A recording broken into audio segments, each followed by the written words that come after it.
فرمان مصطفیٰ صلی اللہ تعالی علیہ وسلم ہے، جس نے کتاب میں مجھ پر درود پاک لکھا تو جب تک میرا نام اس کتاب میں لکھا رہے گا فرشتے اس کے لیے استغفار کرتے رہیں گے۔ صلو علی الحبیب صلی اللہ تعالی علی محمد۔ احد پہاڑ جتنا ثواب۔ قیامت کے دن نفسا نفسی کا عالم ہوگا اور رائے کے دانے کے برابر نیکی کے ہم متلاشی ہوں گے، ہمیں اس کی ضرورت ہوں گی۔ اور اس وقت اگر ہمارے نامہ اعمال میں اگر ایسی بڑی بڑی نیکیاں ہو تو ہمارے لیے کتنی معاون یعنی مددگار ہوگی۔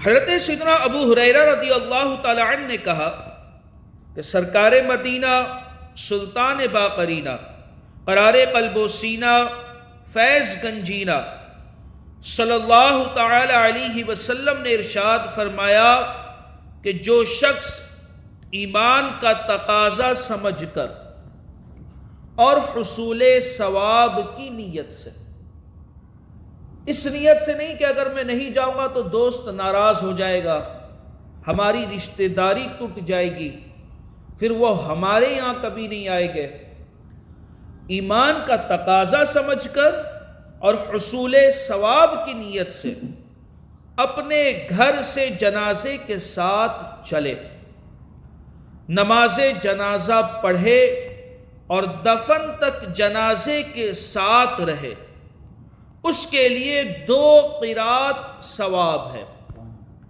جس میں سے ہر قرات احد پہاڑ کے برابر ہے، یعنی 2 احد پہاڑ جتنا اس کے لیے ثواب ہے۔ اور جو شخص صرف جنازے کی نماز پڑھ کر واپس آ جائے اور تدفین میں شریک نہ ہو تو اس کے لیے 1 قرات ثواب ہے۔ نماز جنازہ باعث عبرت ہے۔ اگر ہم ہمارے قریبی رشتہ داروں کے جنازوں سے اگر عبرت حاصل نہ کریں تو کب حاصل کریں گے؟ ہمارے قریبی رشتہ دار والدین کا جنازہ ہے، ہمارے بھائی کا جنازہ ہے، ہمارے بچے کا جنازہ ہے، اگر ہم ان سے عبرت حاصل نہ کریں گے تو کس سے کریں گے؟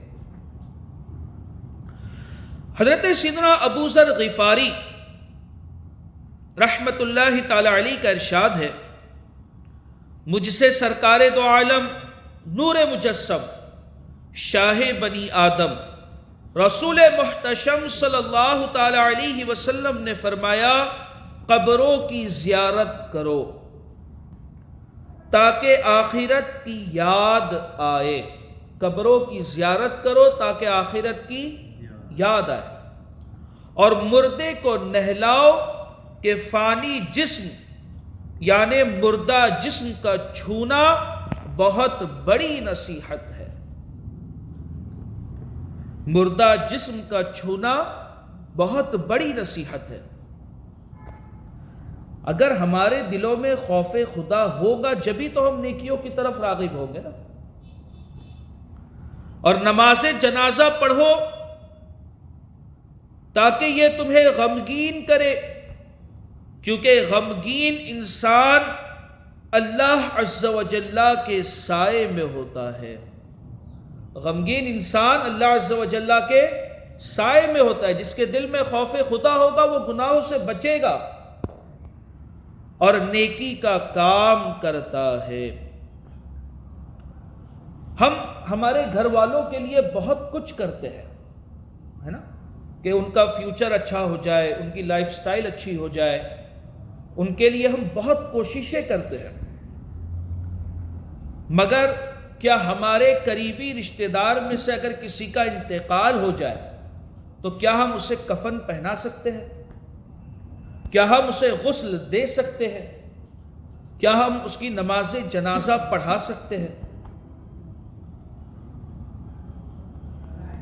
اسی طریقے سے آپ یہ بھی سوچئے کہ اگر ہمارا انتقال ہو جائے، سب کو مرنا ہے، ہمیں بھی مرنا ہے، تو کیا ہمارے بچے اس لائق ہے کہ وہ ہمیں نہلا سکے؟ کیا ہمارے بچے اس لائق ہیں کہ وہ ہمیں کفن پہنا سکے؟ یا وہ باہر نکلیں گے کوئی شخص کو ڈھونڈنے کے لیے کہ کوئی انہیں کفن پہنا دے؟ کیا ہمارے بچے اس لائق ہیں کہ وہ ہماری نماز جنازہ پڑھ سکے؟ ان آنکھوں نے میں نے دیکھا ہوں کہ نماز جنازہ جو ہے قریبی رشتہ دار کا جنازہ ہے، سگے بھائی کا جنازہ ہے، آؤ نماز جنازہ تم بھی پڑھو، تو حضرت ہمیں نہیں آتی، دعا نہیں آتی، نماز پڑھنے نہیں آتی۔ کچھ لوگ تو معاذ اللہ یہاں تک کہ کہتے ہیں کہ ہم ناپاکی کی حالت میں۔ کیا ہمارے بچے اس لائق ہے کہ وہ ہماری نماز جنازہ پڑھیں؟ کیا وہ ہمارے بچے اس لائق ہے کہ رب سے دعا مانگ سکے کہ یا اللہ ان کی، ہمارے والدین کی مغفرت فرما، ان کے گناہوں کو معاف فرما؟ حضرت مولا کائنات سیدنا علی المرتضیٰ شیر خدا کرم اللہ تعالی وجہہ الکریم سے روایت ہے کہ سلطان دو جہان، شہنشاہ کون و مکان، رحمت عالمیان صلی اللہ تعالی علیہ وسلم نے ارشاد فرمایا، جو کسی میت کو نہلائے، جو کسی میت کو نہلائے،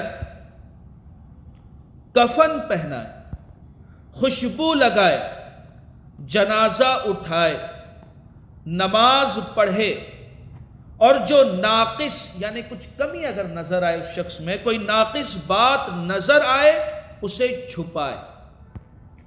اب اگر ہمارا قریبی رشتہ دار جب ہمیں غسل دے گا تو وہ اس چیز پر عمل کرے گا نا۔ کوئی ناقص بات نظر آئے تو اسے چھپائے۔ وہ اپنے گناہوں سے ایسا پاک ہو جاتا ہے جیسا جس دن ماں کے پیٹ سے پیدا ہوا تھا۔ اللہ عز و جل ہمیں ان باتوں پر عمل کی توفیق نصیب عطا فرمائے، اور غور و فکر کی اور ہمیں اس تعلق سے سوچنے کی ہمیں توفیق عطا فرمائے۔ آمین۔ واخر